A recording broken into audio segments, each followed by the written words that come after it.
Thank you, Frank. Thank you to the organizers, and thank you to all of you for taking your time to be here this evening. I envision many things happening over the next 5.5 years. Most importantly, having someone in the council office who does nothing but represent you.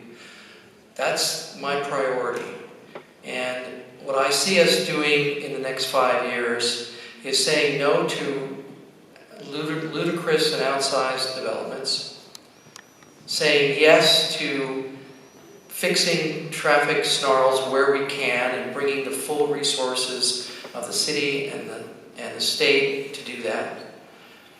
I see us moving to a rapid rehousing model for the homeless, and I'm going to be real frank about it, and I see part of that is some amount of enforcement, some nudge, and some means to protect residents who are right now carrying a tremendous burden in various parts of CD11.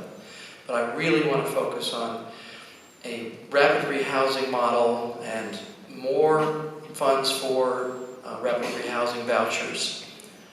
I want to see no return of oil drilling on our coast. I want to see an increase in the sense of safety that residents have across the district. And whether that's changing the deployment protocols for the LAPD, or maybe even coming to voters with some kind of a parcel tax or something that will allow us to add some of those desperately needed officers. I certainly am willing to discuss that with you and have that conversation.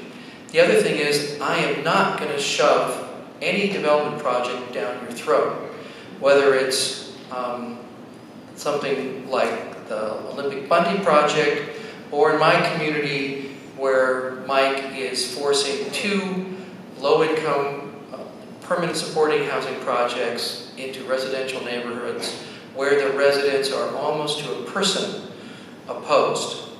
There are lots of places that we can put facilities like that. They don't have to be on the most expensive beach land in Los Angeles.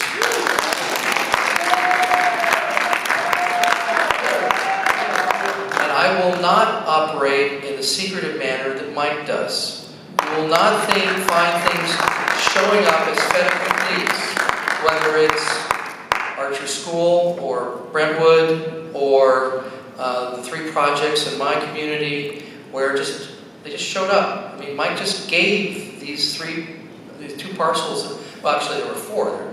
There's one in Westchester and one in West LA. He just sort of gave them to the mayor and said, "Oh yeah, you can put affordable housing on these projects." Never discussed that with a soul in the public. Didn't take the neighborhood council. And I'm gonna also empower the neighborhood councils. We've created this infrastructure of neighborhood councils. We spend millions of dollars on it, and yet Mike doesn't use it. And I will start to bring everything to the neighborhood councils. So I would ask, if you are interested in my candidacy, that you would go onto markryavec2017.com, read more about me. If you're so inclined, please make a contribution. I also have a lot of mail that I need to pay for in the next few weeks. I would welcome an opportunity to meet with you, your neighbors, to come to a coffee, a wine and cheese. And I just want to close by saying, you are my bosses, and you are paying the tab for this city government. So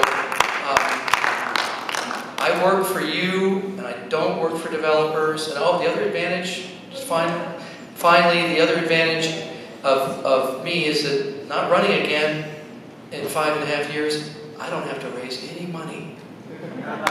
So I can spend all my time just working for you. Thank you all again for being here, and I look forward to seeing you on the campaign trail.